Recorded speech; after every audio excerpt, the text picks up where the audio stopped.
Today we're expanding our compost bin. Yay! Right now we have 2 big tiers and they're all the way full.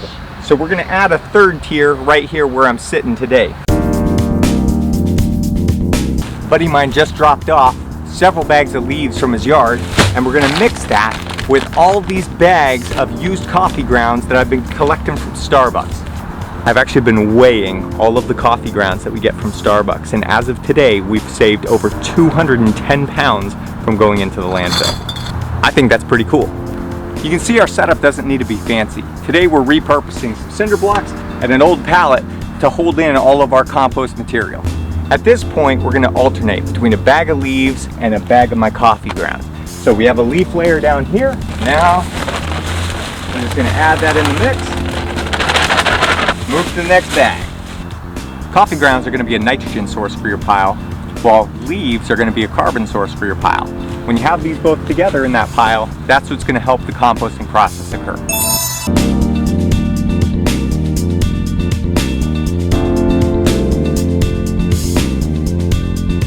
You can see that these leaves are pretty moist still, so we're not really going to have to add any water to this pile at this point.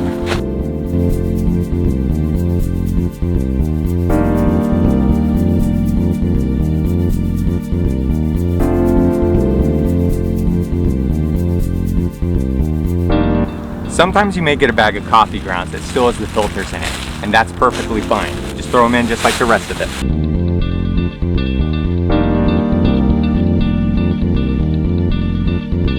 The last thing I'm going to add are some kitchen scraps from when we cook.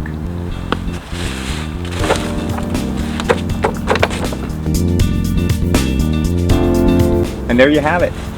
Now we're just going to cover this up with a tarp and let nature do its thing.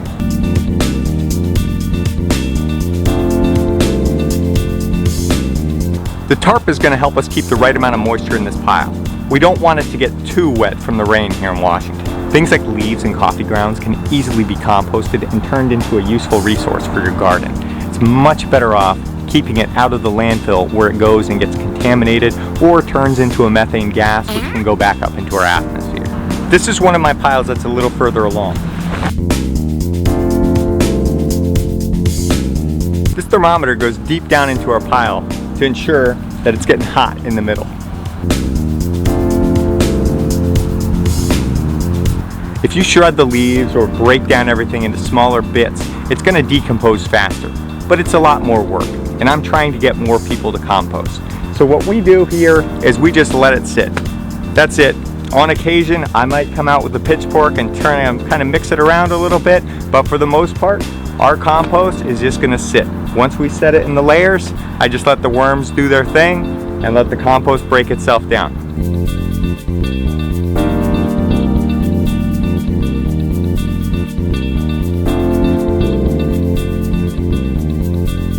We'll check in on this pile in a couple months and see how it's done.